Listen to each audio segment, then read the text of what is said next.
Salam, perkenalkan nama saya Delila Kase dari kelas A Prodi PJD. Jadi baik, di sini saya akan menjelaskan alat peraga tentang perkembangbiakan tumbuhan bunga. Nah, yang pertama ada bagian-bagian bunga, yaitu ada mahkota bunga, ada kepala sari, ada benang sari, kepala putih, tangkai putih, kelopak bunga, dasar bunga, bakal biji, dan tangkai bunga. Nah, di sini alat peraga yang saya buat yaitu perkembangbiakan tumbuhan bunga. Ini alat peraganya, dan saya akan menjelaskan bagian-bagian dari bunga. Nah, yang pertama itu mahkota bunga. Jadi mahkota bunga ini merupakan bagian paling mudah dikenal karena berukuran lebih besar dan berwarna mencolok. Ini mahkota bunga. Bagian ini berfungsi membantu penyerbukan bunga dengan menarik perhatian para serangga agar hinggap. Selain itu, tugas mahkota bunga ini juga melindungi alat reproduksi bunga atau putik dan benang sari. Nah, yang berikut ada kepala sari. Nah, ini yang disebut kepala sari. Nah, jadi kepala sari ini yaitu bagian dari benang sari yang berfungsi sebagai tempat yang berisi serbuk sari. Nah, ini yang disebut kepala sari. Yang ketiga, benang sari. Benang sari yang ini ada benang sari. Benang sari bekerja dengan cara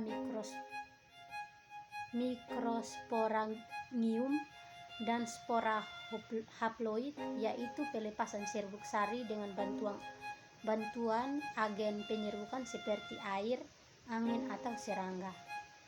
Yang keempat yaitu kepala putik. Jadi ini yang disebut kepala putik. Nah, kepala putik merupakan alat reproduksi bunga betina atau biasa disebut gynoecium. Yang kelima, tangkai putik. Ini yang disebut dengan tangkai putik. Nah, tangkai putik merupakan saluran penghubung antara kepala putik dengan ovarium.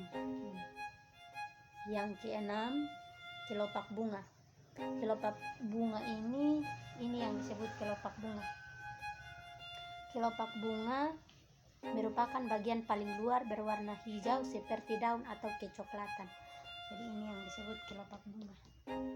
Yang ketujuh, dasar bunga. Dasar bunga merupakan bagian tempat melekatnya mahkota dan komponen bunga lainnya agar tetap berada di posisinya meskipun terkena terpaan angin. Nah, dasar bunga yang ini yang disebut dasar bunga. Yang kedelapan, bakal biji.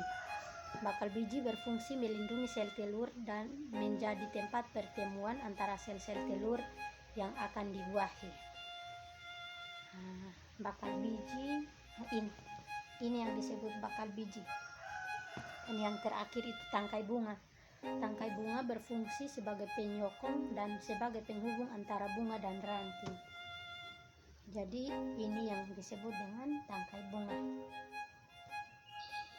Nah, jadi alat peraga ini bertujuan agar pembelajaran menjadi aktif dan kreatif dan membantu siswa dalam memahami materi.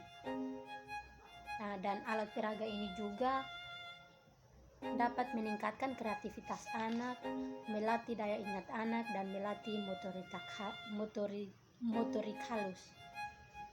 Nah, demikian penjelasan singkat dari saya. Sekian dan terima kasih.